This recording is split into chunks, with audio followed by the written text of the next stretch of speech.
All right, I'm actually kind of pretty hopeful because I heard some people actually listening to my talk yesterday took some things to heart, like drinking water instead of soda or drinks. Everyone except for, where's Pastor Yang? Yeah. Okay. Choose for the record, not soda. Yeah, it's okay, Tony. I know you're the example, the leader at the camp meeting, but you have children, but it's okay. All right, let's get started. So this group is really good at this. Who likes math in here? Come on, you guys are Asian, you have to like math. All right, so let's do this. You have 10 chocolate bars. You eat 9 of them. What do you have left? Yeah, you got diabetes. Okay, that's the answer. All right, trick answer, it's not 1. All right. Now, this is really important. So the title of the talk is Take the Die Out of Diet. There's a whole bunch of information out there. You can go on any website and you'll have just streams of personal testimonies. And for $29.99, they'll fix your whole life. All right, so there's a lot of misinformation out there. So just keep an open mind here and think. All right. The one thing that I try to teach the cardiology fellows is an idea called totality of evidence. Everyone has their own publication, the most recent thing. It sounds great. It totally makes their viewpoint look correct. But when you look at it in the context of all the other published information, you realize this is probably wrong.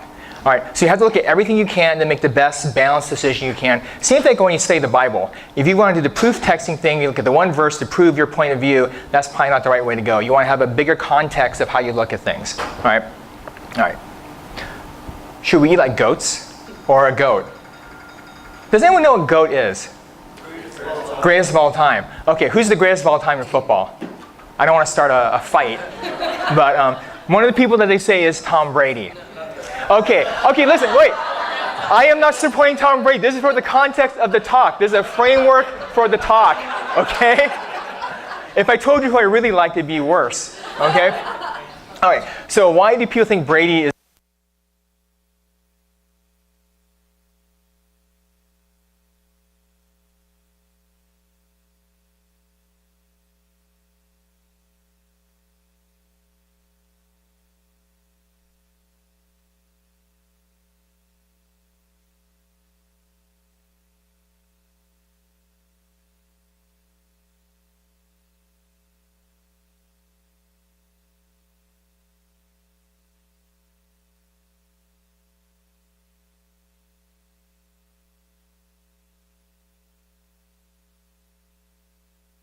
what Tom Brady eats? He's making money on his diet.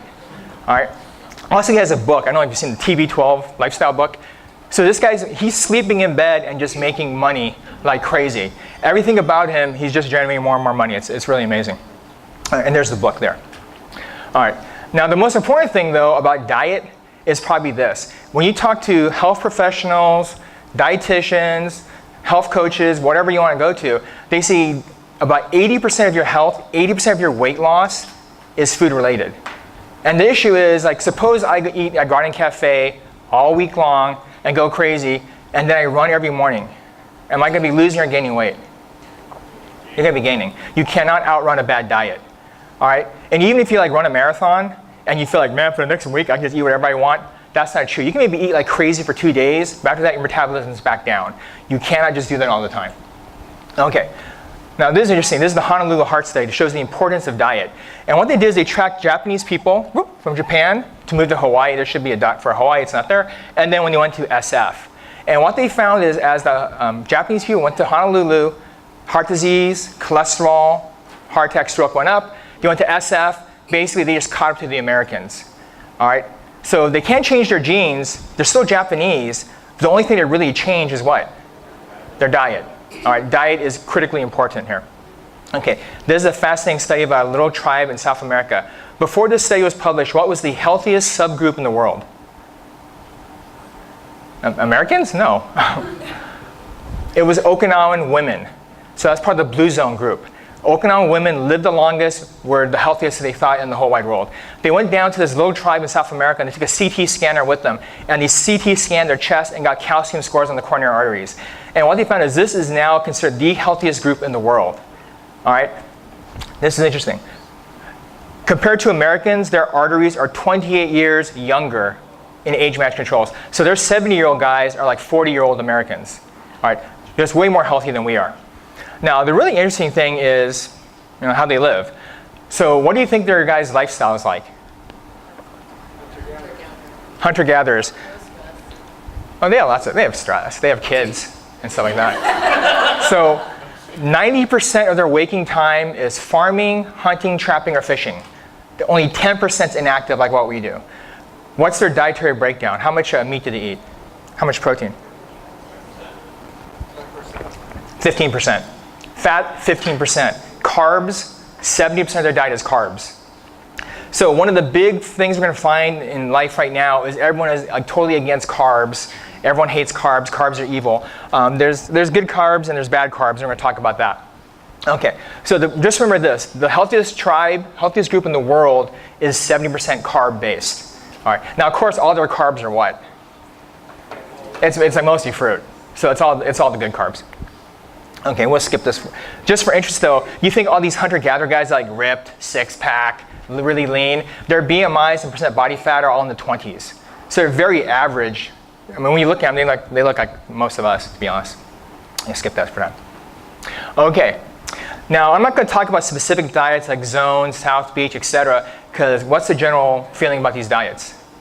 They suck. All right? So they actually have been studied several times. I'm just going to show this real quickly. The average weight loss for these popular book diets is 10 pounds in 1 year. Who would want to just lose 10 pounds in 1 year, making a drastic change in your lifestyle? Who thinks that is success? All right, almost nobody. Okay, so we're not even going to talk about that. All right, I'm going to pass that by. Now, this is interesting. So suppose you want to get healthy. Who are you going to go to for health information? Your doctor? No, there's people shaking their head. All right. So this is honest. When I was at Loma Linda, which is like a healthy med school, in my 4 years of med school there, I had one afternoon of nutrition given by the GI doctor who everyone thought was the weird GI doctor. And we all thought he was being punished by teaching us. And the stuff he was telling us was, and back in the day I was telling this to Elliot, these like coffee enemas, they actually work. And everyone would look at each other, like we had to be respectful. We're like, and then the next thing was like fecal transplant. I'm going to take stool from patient A and give it to B and fix their Crohn's. And we're like, that guy's like insane. Now the crazy thing is, the guy's right. So all the new data is that stuff actually works. All right, but the bottom line is we have no education. So this is an interesting study. They surveyed cardiologists and cardiology fellows in training, and they asked them, what did you learn about nutrition? And the bottom line is 1/2 of the people got 1 hour lecture in their 6 years of training, or maybe a small series. So doctors are horribly underprepared to educate you or direct you in your health. Now, that's a big vacuum, and so what happens when there's a big vacuum of knowledge? Where do people go to get that knowledge? Internet. What is the worst source of information in the world? Internet, all right? So a patient will come and say, I Googled my symptoms, and I'm sure I have this cancer. And I'm like, even before I even examine them, no, you don't. I mean, it's like, it's not gonna happen. All right, so internet's a really scary thing. All right. Now, though, there's some interesting data here. So cardiologists have now realized that nutrition is a hugely important part of health. So this is a really good infographic talking about basically all the controversial stuff. I'm not going to go through the whole thing. But basically things that we know that are not good for you.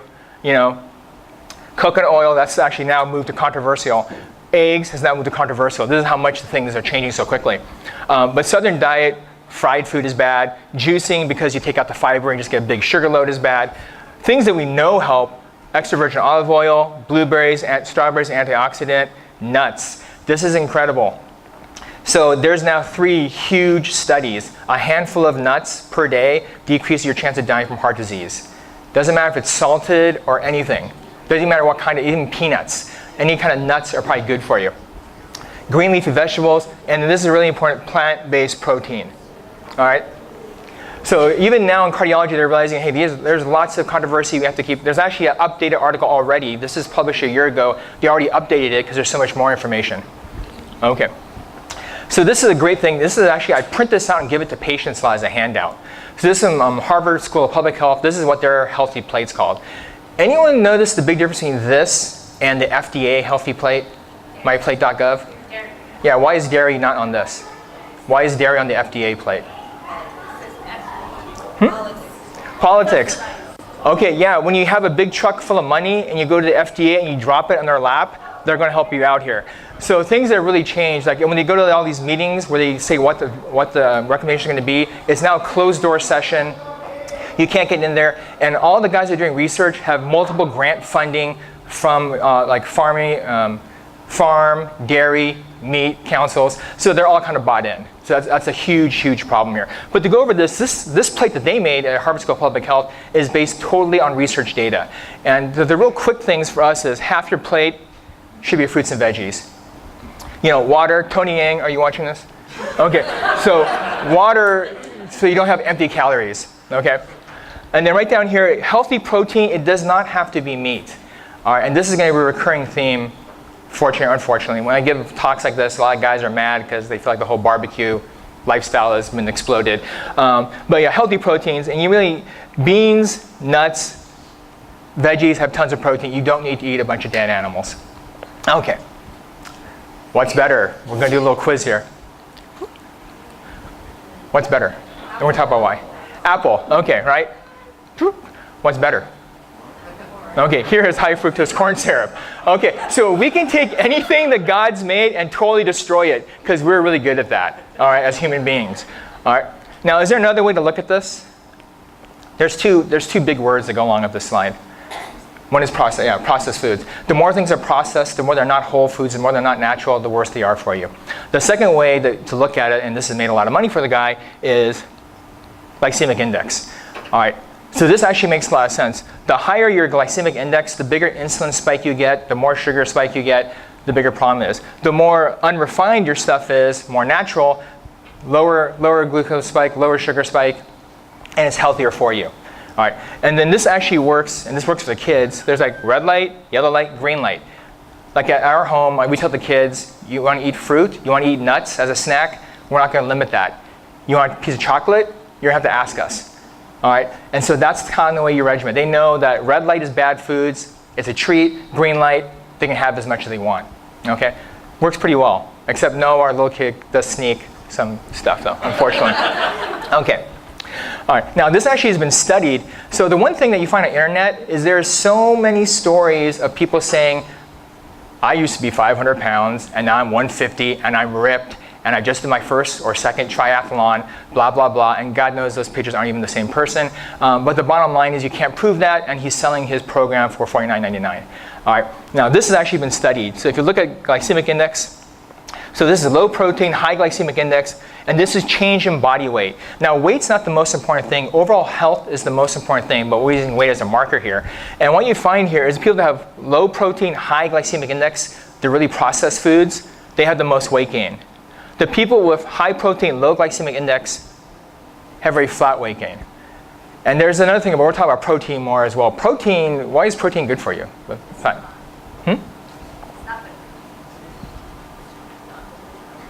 It's not good for you.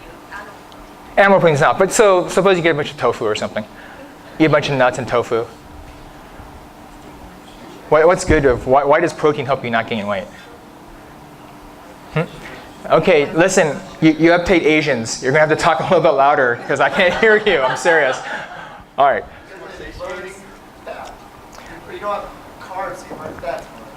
That's part of it. Most people can't get ketotic. That's actually kind of hard. One of the bigger things, stabilizes blood sugar. Probably the biggest thing is protein sits in your stomach for a long time, so you don't get hungry. The thing that destroys people's diets, has anyone tried Weight Watchers? Don't raise your hand. Has anyone tried Weight Watchers? Have you seen the portion size of Weight Watchers? So I've had that before, and like your whole dinner is like this big. If you can do that, you're going to lose weight because there's just no calories in that thing.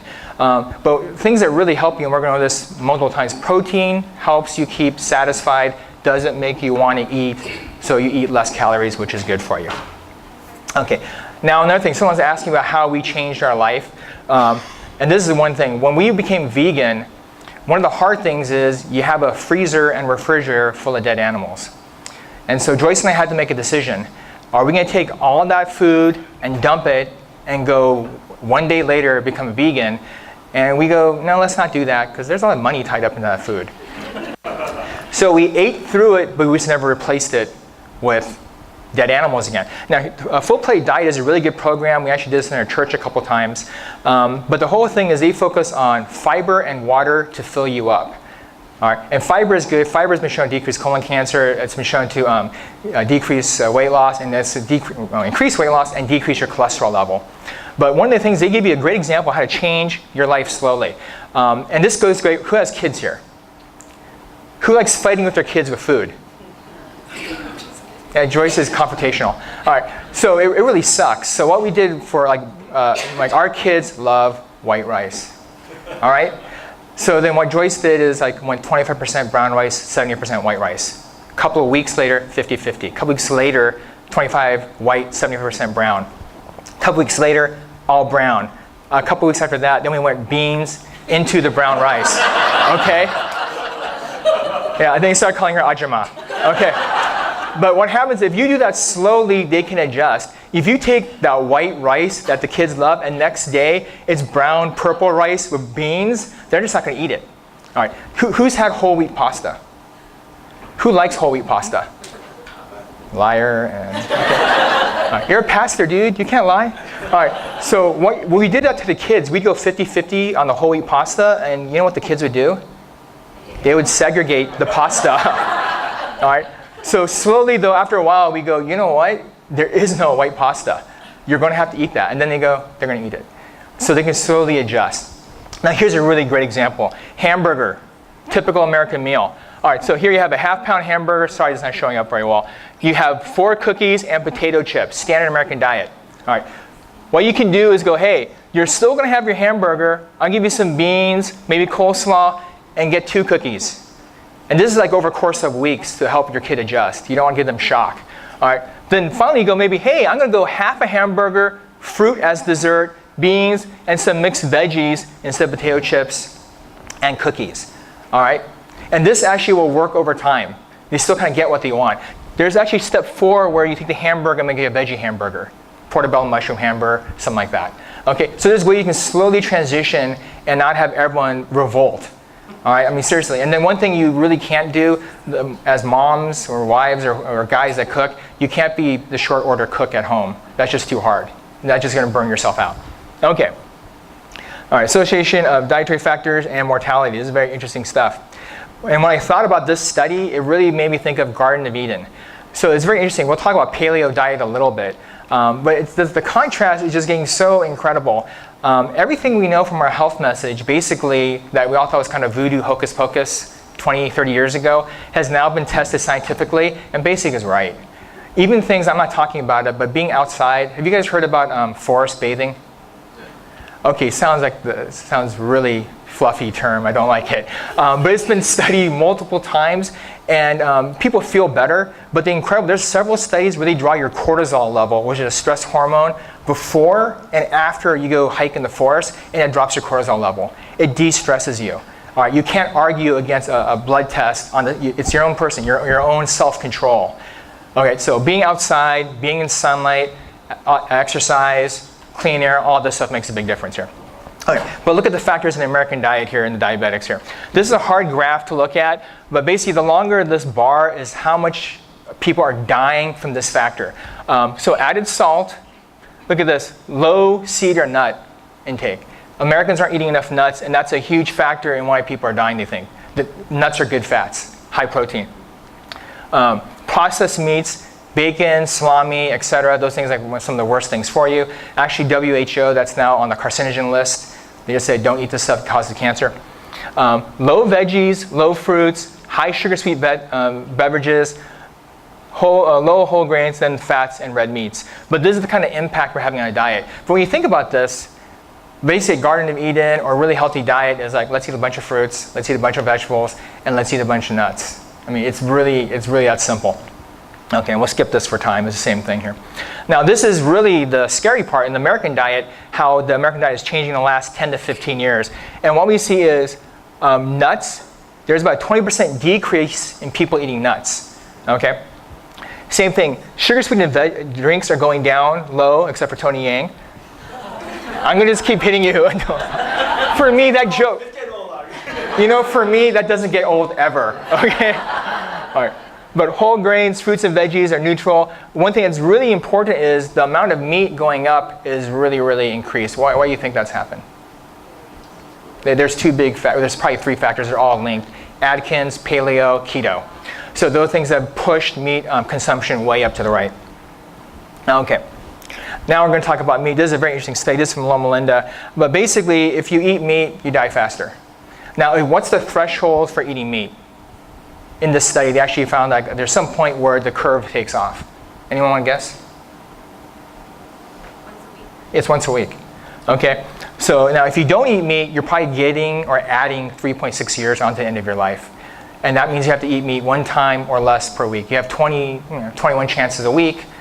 So maybe once a week. Okay. Red meat or This study was all meat, even chicken. All right.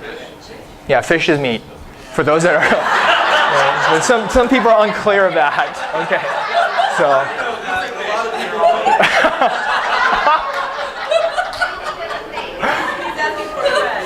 Okay, we totally believe you. Yeah. That's awesome. Okay. All right, now this is a great infographic. So they took several studies and smashed them together about red meat and just meat consumption. This is what they found out here. We'll skip this. This is the infographics better. Every time, and this is about protein servings per day, every time you eat unprocessed red meat, you increase your annual mortality 13%. That's a big number. You start doing bacon, processed meat, 20%. Every time you take a protein source and you dump meat and you add fish, dairy, beans, chicken, whole grains, nuts for the best, you decrease your mortality. I mean, that's just amazing. So there's the vegans in here, what are the two questions the vegans always get? Where do you get your protein? What's the second one? It's a B12. What's your B12 level? All right, so I get that all the time, so it's really irritating. All right, actually, I think, is it Sarah? One of my friends has a license plate that says, don't ask me where I get my protein. I mean, that's her license plate handle. All right, so meat's dangerous here. Okay, we have to interrupt this talk for this incredibly important announcement. Iron Man's been diagnosed with hemochromatosis. Okay, only doctors get that joke. Okay, so hemochromatosis is a disease where you have too much iron stores. Okay, man, okay, sorry. But this actually goes to the mechanistic part. For me, when you have observational data that shows that eating meat is bad, and then you have mechanistic data that shows why it's bad, that's really strong evidence. You have to believe that. You have to believe that more than someone's testimonial on the web here. And here's two studies I want to show you about how meat is bad for you here. All right, so this one actually, this is hard to read, so I'm just going to go through it. This is looking at red meat versus white meat and about the heme. Heme is the red iron concentration in the blood of the animal and the nitrate level in preserving the meats. And what they found is the more heme, the more red cells in the meat, the more chance of cardiovascular disease. Now, also, the higher your nitrate level, the more processed, the more preserved the meat is, the higher your cardiovascular disease level is. All right, pretty simple, but basically you are what you eat here. Now, this is really fascinating stuff. This goes back to gut biome. All right, so there's about 20 cardiovascular studies about this in gut biome. I picked the two major ones here because these are published in Nature. But we're going to go over this graph really carefully here. So basically, you eat meat, all right, and it gives you like a choline, and then it goes to the gut bacteria and it makes TMA. TMA gets absorbed, goes to your liver converts to TMAO. That's the important thing. TMAO is what accelerates plaque deposition in your coronary arteries, aorta, carotids, wherever you want to go. So TMAO is the bad thing. Now, the interesting thing is there's two ways to shut this down. What's the first way to shut it down? Don't eat meat. All right, what's the second way? This is the cool part. This is why the study was published in Nature. You give the person antibiotics, you eliminate their gut biome, and the bacteria cannot make TMA. So there's no substrate to make TMAO. All right, so you need two steps to do this. So we have options here. We cannot eat meat, or you can be chronically on antibiotics. That was a joke, and that didn't hit.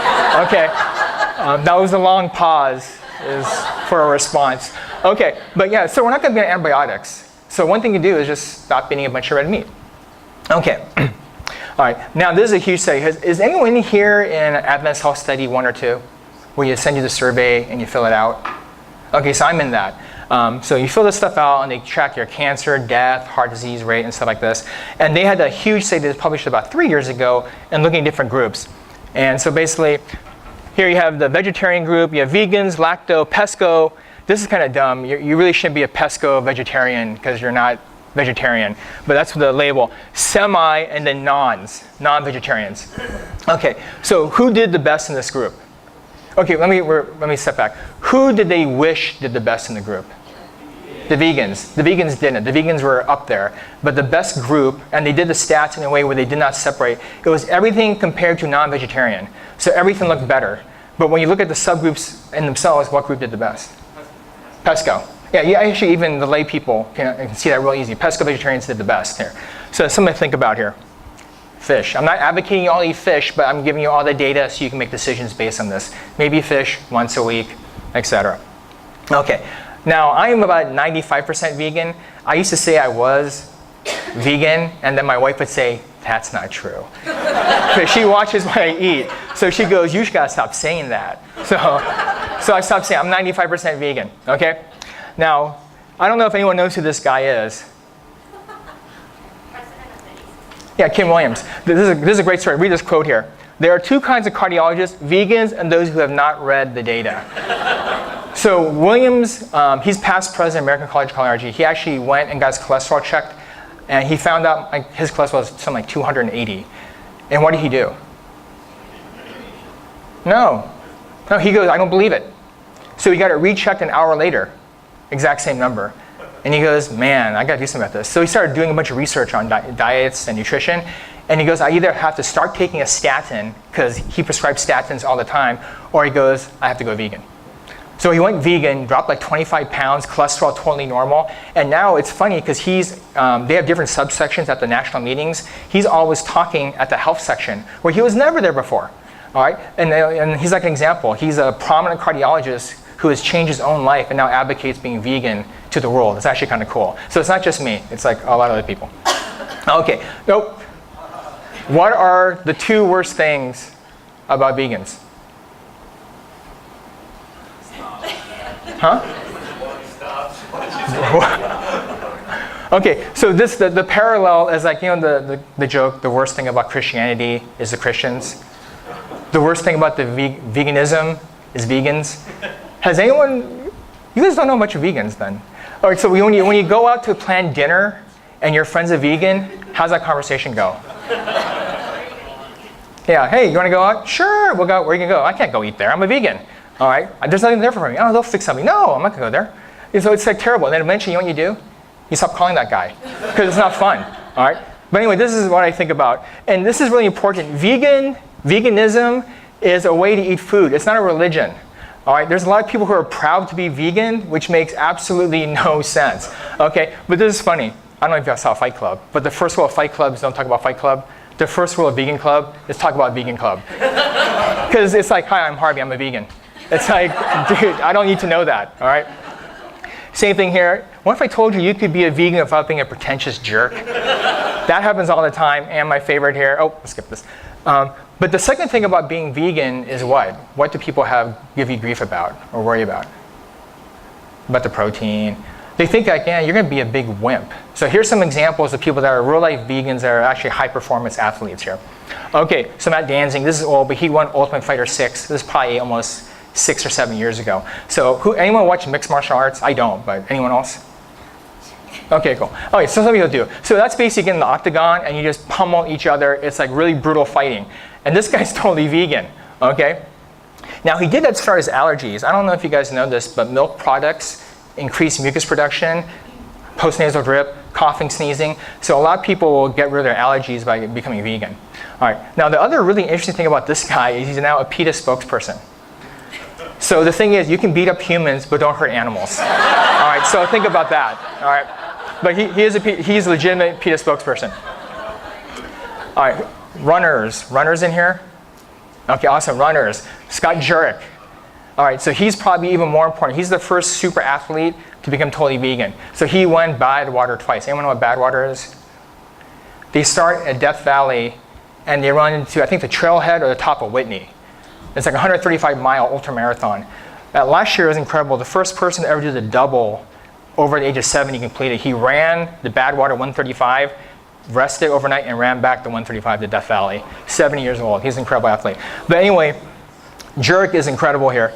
So this is some of the things he's done. He's amazing. This is a picture of him at Badwater, where people are he's in an ice bath because it's so hot when you're running there. You have to run on the paint.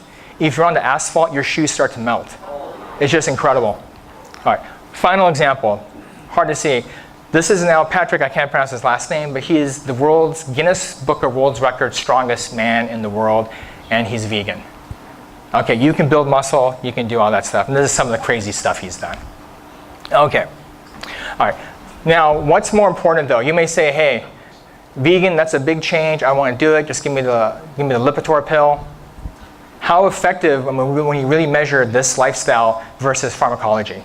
And this is a great study. They had people go 100% vegan versus take Mevacor, which is a generic statin. And what they found over 2 weeks, this is the control group who lost a little bit of cholesterol, but the Mevacor group and the vegan group basically had about 40% reduction in their cholesterol level at 2 to 4 weeks. All right, makes a big impact immediately if you can do it. All right, so if your big problem is cholesterol, really strongly consider going vegan. Okay, and here's some great resources here. This is a China study. So this is a book that talks about, really, it's about an observational study in China, and it really has strong evidence for anti-cancer, cardiovascular disease, and stuff by going on a vegan diet. Forks Over Knives is basically the movie that's based off that book. Here's probably the latest movie, Eating You Alive. That's a pretty good movie, and it talks about vegan kind of lifestyle. Now, when we became vegan, I didn't want to do it. Joyce actually read China's study and goes, we should become vegan. And what did I tell her? No way. Absolutely not. Because I'm the husband. I'm in charge. All right. Now, the bottom line is, let's be honest. Who does all the shopping and all the cooking? Joyce. So I became vegan. All right? Because I can't control that. Now, the cool thing was Joyce would follow me around literally, and this is not, she thinks I exaggerate, but she would follow me around reading me excerpts from China's study, trying to make me be vegan. It was like books on tape. But it was like Joyce. It was like a sexy, sultry book on tape. But anyway, she converted me. All right. But anyway, really think about this. Watch the movie if you don't want to read the book. It's 90 minutes, well worth your time here. Now, the other thing we run into is you can be vegan or vegetarian, but you can be totally unhealthy. All right, so who goes to SDA potluck? Okay, so there may be no meat anywhere on the potluck tables, but there's a layer of cheese this thick on top of all the casseroles and all the weird dishes that people make, and we're going to eat that stuff. Okay, you can be totally unhealthy. It's so known now that they did this study and they looked at this. So what you can tell here, basically, this is high quality plant-based diet, unhealthy plant-based diet. So if you have a healthy plant-based diet, your mortality is lower. If you have an unhealthy plant-based diet, look at how your mortality increases. The important thing is not just eating dead animals, or I'm vegetarian, or I'm vegan. The important thing is the overall health of your diet. All right, you can do things the wrong way. It's amazing, and we do it all the time, unfortunately. Okay, this is the data, the split up data here. All right, now how do we, like I'm 95% vegan. How does that work? How can you change your life without killing yourself? Actually, anyone know who Dr. Esselstyn is? Okay, so he's in Forks Over Knives. So I went to his program, and he says moderation kills. He tells his patients he has no avocado, no fat, no oil. So he's on super low fat. It's really hard diet to maintain. But he's like, you have to do that, and his pitch is, or you're going to die. All right, so his patients buy into that. All right, now most of us aren't to that level. So I think moderation actually works. So cheat days. So weightlifters. So you've all seen these weightlifters, they're like 5% body fat, they're really built out. These guys, a lot of times, to keep going, they have what they call cheat day or cheat meals. There's gonna be one meal or one day of the week where they really loosen up the rules. And why does that work?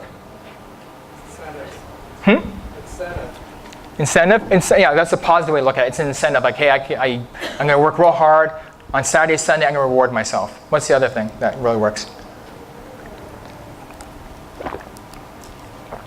It's based on willpower, and we'll talk about that a little bit. Really, if there's something that you love and you say to your mind, I can never eat that again or do that again for the rest of my life, What's the point? All right. It's okay to have cake every now and then. It's okay to have a pizza. What happens when moderation breaks down is when moderation is every day. All right. And there's a general rule. There's no, no, it's true. I see it all the time. Yeah, I'm in moderation. Yeah, I drink only 4 drinks a day, or smoke half a pack now. But what happens is there's no set number where this has been studied. But what I typically tell patients is, why don't we do 10% bad, 90% good?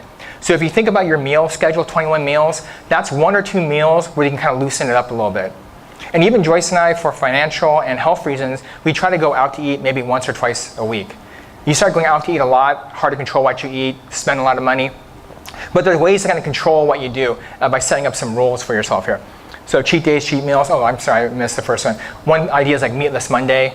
You want to go vegan, go vegetarian slowly. You can't just do the whole thing at one shot. Have like a meatless Monday. And then you can still eat meatless Monday, Tuesday, meatless Monday, Tuesday, Wednesday. There's ways to work on that. All right. All right. No total life makeovers, too much stress. And this last thing we talked about, which is basically you want to substitute or exchange, kind of like we talked about full plate diet. If you're really on a really restrictive diet for what you're thinking is the rest of your known life, that's just really a depressing thought, seriously. All right, another math problem. Anyone know the answer?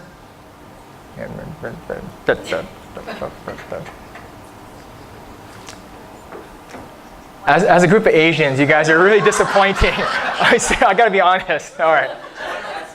Okay, it doesn't matter, the answer's wrong. All right, this is the right answer. All right. So I don't know if this is the link to the story. This is an incredible story about this lady. So she was at Disneyland. She got physically stuck in a Disneyland turnstile. They had to call the Disneyland people to disassemble the turnstile. Okay, then she goes, oh, okay, thank you. And then she goes, I have to go to the bathroom. Went to the bathroom. What'd she do in the bathroom? Oh, she cried. I mean, it's horribly embarrassing. So the next day she goes, never again. She goes to her doctor, steps on the scale, what's her weight? 5'10". And she was shocked because she had slowly crept up to 5'10". Then she goes, forget this, diet, exercise, nothing crazy. She didn't go like, I went keto, or I went paleo, or I did CrossFit. Just simple diet, exercise, and this is her now. Okay, so now the incredible thing here is look at her boyfriend. What's happened to the boyfriend? Yeah, he still has bad taste. Okay, so the cool thing is she has not only made herself healthy, she has had an impact on the people she cares about. She has had a ripple effect where the people around her are now more healthy. It's awesome. And I'll be honest, if I had that experience, I would bury that thing so deep, never talk about it, never bring it up ever again. She goes around, talks about it, and her goal is I want to inspire other people, no matter how big you are, how horrible you feel about yourself, you can reverse your trend. You can change your life. So it's really inspirational, her story. All right. Dean Ornish. So Dean Ornish, there's a lot of data. I'm going to have some slides. I'm publishing his studies. He's the only person that is Medicare, CMS approved, that the government will pay for patients to be in his program. All right, because it has published results. All right, and we're going to talk real quickly. This is one of his quotes here. Think about it. Heart disease, diabetes, which account for more deaths in the U.S. and worldwide than everything else combined, are completely preventable, not completely, but vastly preventable by making comprehensive lifestyle changes without drugs or gastric bypass surgery. All right, and that's actually true. All right, now what does he advocate? Now he advocates basically 15% fat. Now we have to think about this. So the tribe in South America, 50% fat, 70% carbs. Then we're going to talk about keto, paleo in a little bit. And those guys are basically like 5% carbs and like 85% fat. Or like 50% protein. So there's got to be some mix here. And what Dean Ornish's main point is there's good fats and bad fats. And there's good carbs and bad carbs. And you just have to eat the good stuff. All right. He's not really trying to be super restrictive because he knows that's not going to work. The other thing that's really interesting, and we're going to talk about this on Friday, but he has a social stress component for his lifestyle workshop. It's not just diet, exercise. Do you do yoga, meditation, forgiveness, gratitude? Do you do all these things? Because to be completely healthy, it's not just about your weight, what you eat, what you exercise. A big chunk of that is your psychosocial makeup. In fact, I think probably the biggest part is your psychosocial makeup. There's a lot of people that we see that look great and they are miserable, right? There's a lot of people you see that are out of shape, never exercise, but they're really happy. And I'd rather hang out with those people than the first group, obviously. Okay, now some of the things that really help though in your change is food. We went to a conference and the message, and actually this conference was at CIA, Culinary Institute of America down in St. Helena. And their big message was, when you want to get healthy, it has to taste good. If it tastes bad, it's a non-starter. You're not going to eat it, the kids aren't going to eat it, no one's going to eat it, all your effort, all your money is gone. As an example, temph. Has anyone eaten temph? Does anyone know what temph is? Run away. Yeah. So Joyce, I love Joyce, but she has tried temph multiple different ways. It's horrible. It has, the consistency is terrible, it doesn't absorb any flavor. It's basically like you see money floating in your like jigga, and you're like, I don't want to eat that. All right, it's bad, don't get it. All right. Here's a great cartoon that illustrates this point here. I don't know if you can read this. In sudden disgust, the three lionesses realized they had killed the tafuti beast, one of the Serenge's obnoxious health antelopes. Even they don't want to eat that health food. Food has got to taste good. And there's, the sad thing is, there's lots of really good veggies, vegan, vegetarian food. It's totally doable here. All right. And some other things to do here is like, just eat like one more fruit a day or one more veggie. You don't have to have total life makeover. Like, half your plate being fruits and veggies, that's a tough thing to do when you have 0. And we talked about this yesterday. The average serving of veggies, fruits per day in the United States is less than 1. So you can't go from 0 to 10 servings a day. It's very hard. So just make a goal. I'm going to have an apple a day. Something like that. All right. Focus on eating the right things instead of being so restrictive.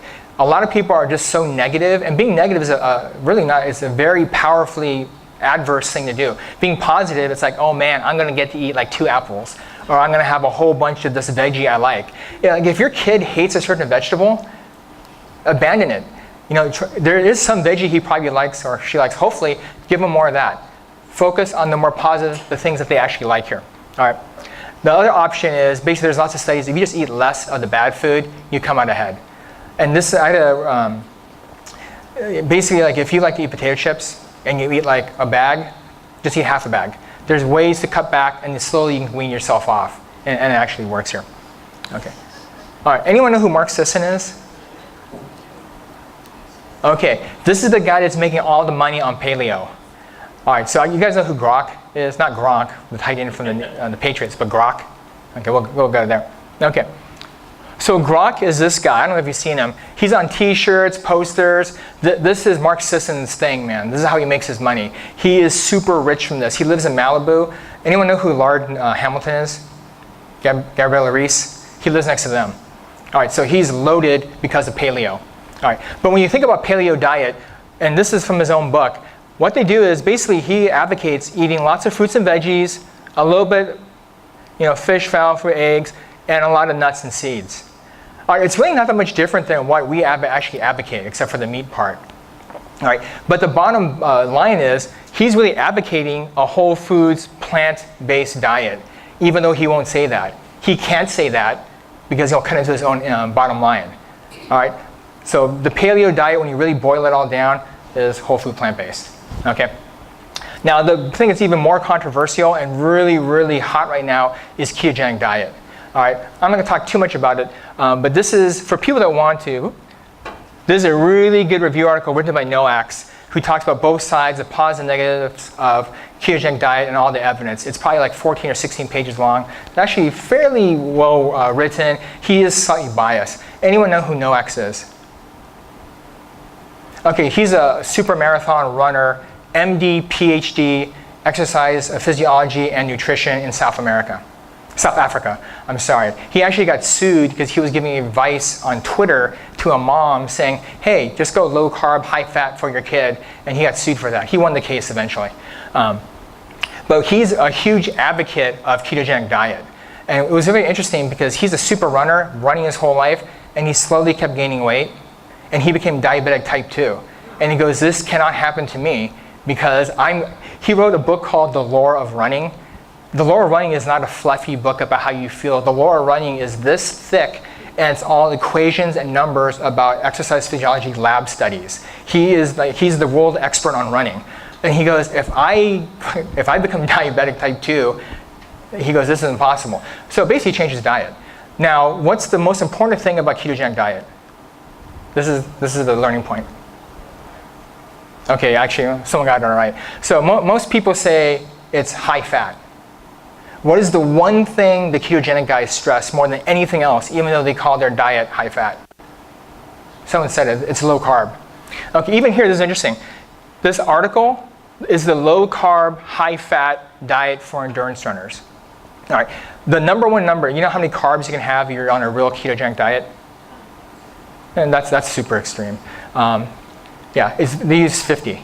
You want to go, if you go less than 50, now how much is 50 grams of carbs a day? How many apples is that a day? It's about one. One big Fuji is about 50 grams. How many pieces of bread can you have a day? Depending on the size of bread, 2 to 4. So, and that excludes all other sources of carbs. All right, so these guys, the important thing for them is not high fat. The important thing for them really is low carb. So the diet is misnamed. And this is why I'm a cardiologist. I never recommend ketogenic diet to my patients because 99% of the time, they're gonna do it wrong. Because all they're gonna do is focus on high fat, bad fat, and they're gonna just accelerate everything I'm trying to block. All right. Now, having said this, low carb works. It worked for NOACs. Why? We saw, what is the biggest source of carbs in the Western world diet? Yeah, processed or ultra-processed garbage.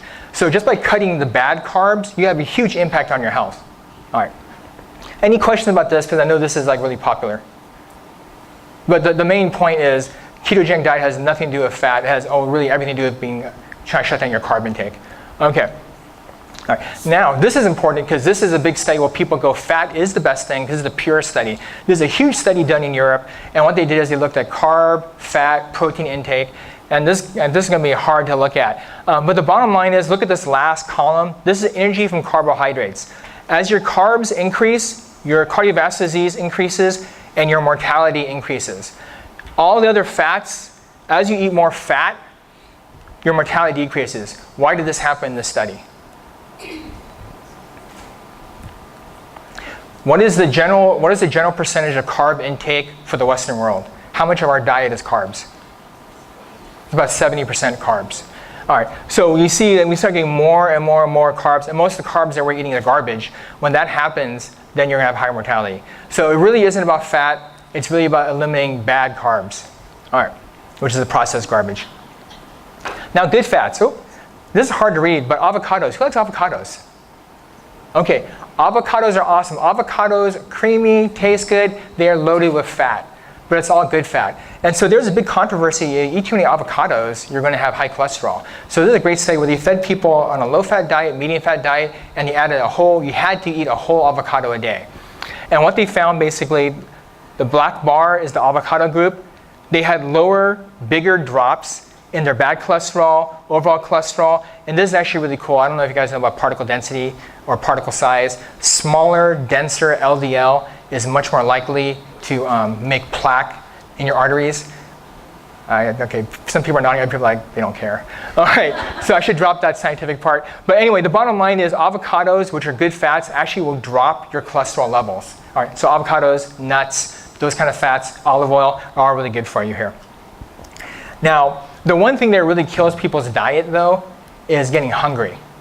So, gastric bypass surgery. Why does gastric bypass surgery work? It's physical portion control. Your stomach is constrained, restrained.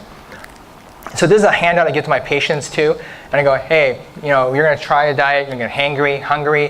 How can you avoid that? And we're going to blow through these real quickly here.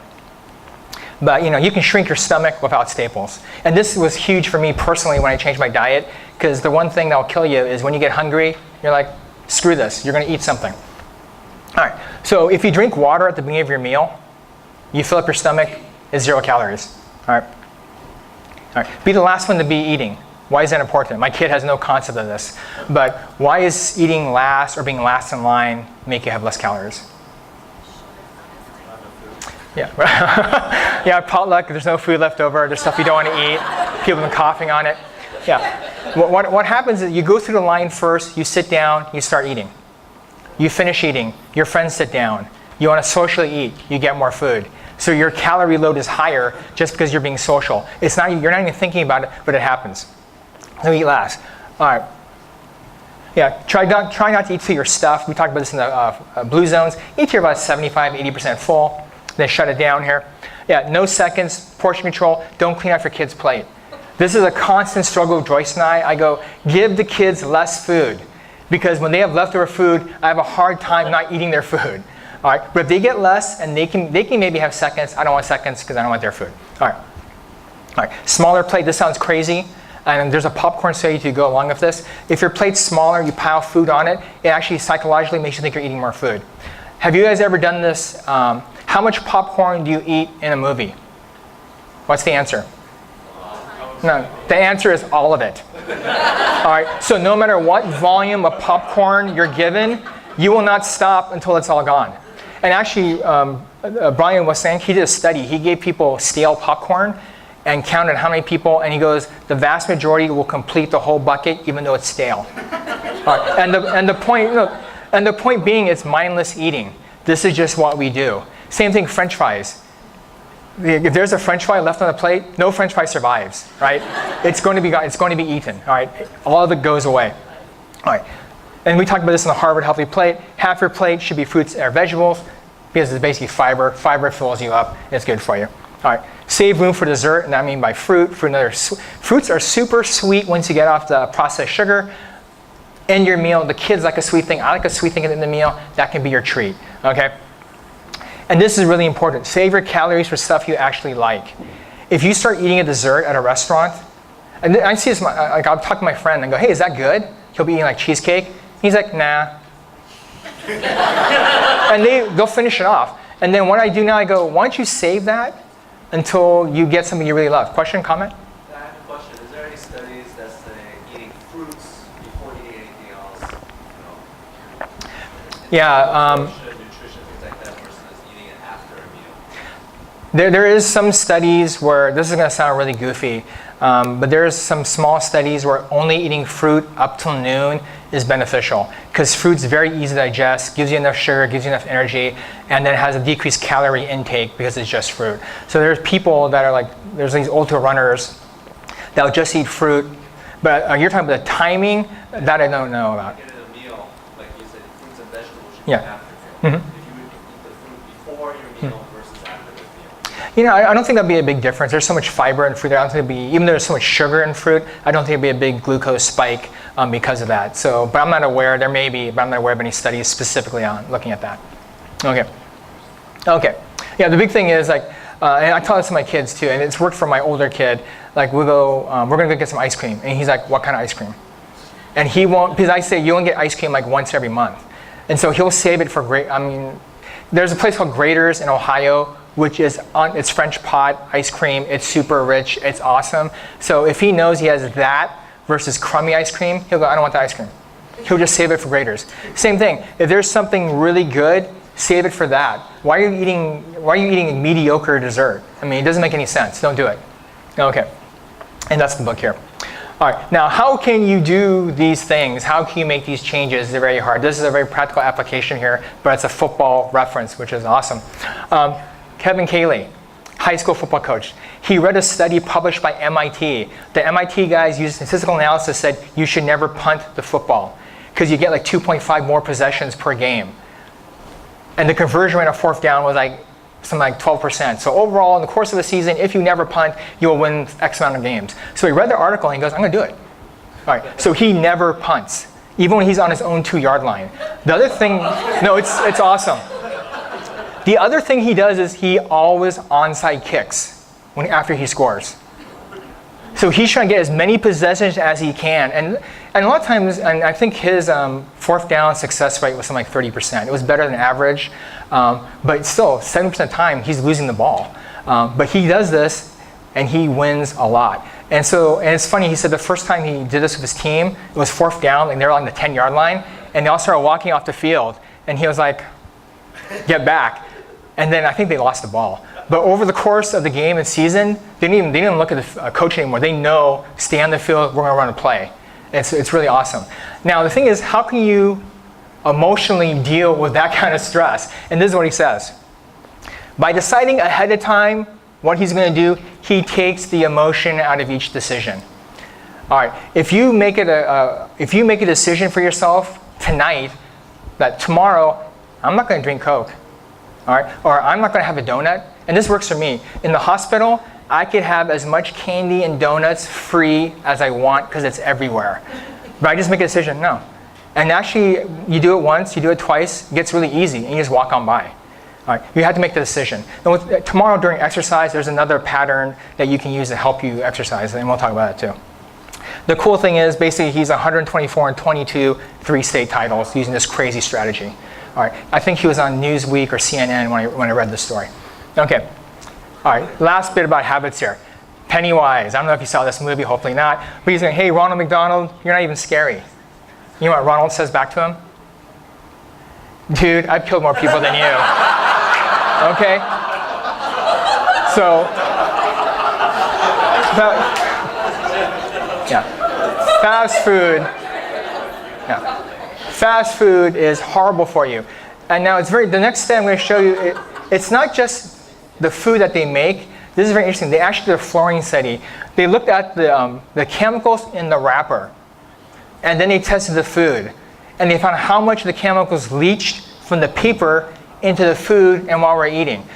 And basically, a whole bunch of, but this is scary. Think of the croissants. You know the oily stuff that's on the croissant? That's not the croissant oil going to the paper. That's how they transfer the chemicals back into the croissant. Seriously. Wrapper, you got really quiet in here. All right. Look at this. Paperboard for French fries. You know how your French fry packet is greasy, oily? That means all the chemicals are reverse transferring from the paper back into your food. All right, scary stuff here. Okay, so we're slowly killing ourselves with fast food here. Okay. The other thing, breakfast. Is breakfast important? Yes. That's debatable. It probably is in the whole context of things. All right, so this is a great study, and they looked at your cardiovascular mortality. Oh, we'll skip this. Sure, time. This is the important thing here. They had really high energy breakfast, low energy breakfast, or skipped breakfast. And what they found, you don't have to look at numbers, I'll explain this all. But people that skipped breakfast, they did the worst. People that had a high energy breakfast, oatmeal, a lot of calories right at the beginning of the day, they had the best outcome. Now the problem though, they even admitted this in their article, their initial hypothesis was that breakfast eating was good. But what they found is they had a big cluster analysis, and they had something they called the business social eating cluster. And that group was on the run, eating snacks all the time and skipping breakfast and drinking a bunch of Starbucks stuff. And that was the worst health group that they found. It probably wasn't so much they were skipping breakfast, but all the decisions were just based on convenience, ease, and it's all fast food. So they say breakfast is probably important if everything else is good, but the bigger problem is people are just eating garbage on the run all the time. All right. But eating breakfast is probably a good way to start. This is a really interesting article talking about weight creep in New England Journal of Medicine. And the important thing here is all the things that really make people in America gain weight start with what? Where does it come from? And that's processed, but potato chip, fries, processed meat. The two big ones are things that we eat all the time, French fries and potato chips. If you nuke that, you can make a huge difference because those are just things that we just eat mindlessly all the time, high calorie density. We should probably get rid of it here. All right. Next habit, shopping habit. Why did they tell you to shop on the edge of the supermarket?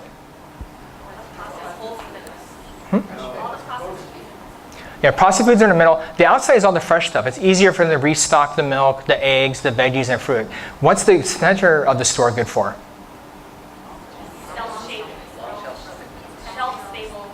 No. Shopping for zombie apocalypse. Okay? Because Twinkies, cereal, stuff like that, that stuff lasts forever. Okay, you stockpile that, you're going to be good when the whole society collapses on itself. Okay? All right. Okay, finally, we're going to sum up here, so bear with me here. Okay, this is kind of the bullseye. What do all these different plans have in common? So you look at Dean Ornish, low fat. Remember, he's 15% fat. No big deal, all the carbs.